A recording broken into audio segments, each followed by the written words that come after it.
سارے لوگ ایسے ہیں جو سید کے علاوہ رشتہ نہیں دیتے، غلط بات ہے۔ سید تو یاد رکھو کوئی ذات بھی نہیں ہے، اصل تو قوم قریش ہے۔ سید مانا سردار، چونکہ حضور نے فرمایا کہ انا سید ولد آدم، میں آدم کی اولاد کا سردار ہوں، تو جن کی نسبت حضور کے خاندان سے ہوگی وہ بھی سردار ہوگا۔ یا جیسے فرمایا کہ سیدہ شباب اہل الجنت الحسن والحسین، قیامت والے دن نوجوانوں کے سردار حسن حسین ہوں گے۔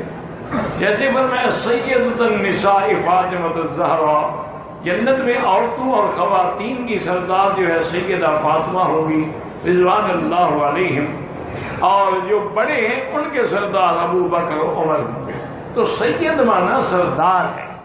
اصل حضور کی ذات بھی قریش ہے اور ہاشمی ہے، باقی کسی غیر سید سے رشتہ کرنا کوئی حرج نہیں۔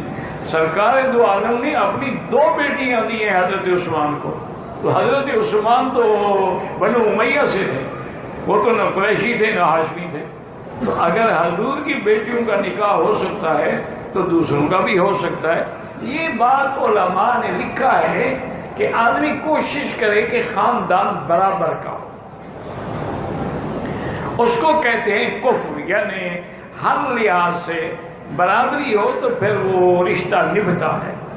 اگر ایک اعلیٰ خاندان ہے ایک کم ہے تو پھر بڑی مشکل ہو جاتی ہے۔ جیسے حضور پاک نے اپنی پھوپھی بی بی زینب کا نکاح حضرت زید سے کر دیا، تو حضرت زید کو ہمیشہ ان کی بیوی کہتی تھی کہ میں تمہارے ساتھ نکاح کرتی، تم تو ایک غلام ہو، یہ تو حضور کا حکم تھا، میں نے انکار نہیں کیا، ورنہ میں تمہارے ساتھ نکاح نہ کرتی۔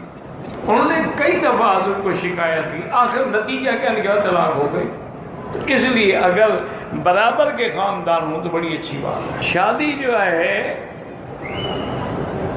کس کی مرضی سے کرنی چاہیے؟ والدین کو، والدین بھی، اور جس سے آپ شادی کرنا چاہتے ہیں وہ بھی راضی، کیونکہ اگر وہ راضی نہ ہو، صرف آپ کے والدین راضی ہیں تو کوئی فائدہ نہیں۔ لازمی بات ہے کہ تمہارے والدین بھی راضی ہوں، اور جہاں رشتہ ہو وہ بھی اور اس کے والدین بھی راضی ہوں۔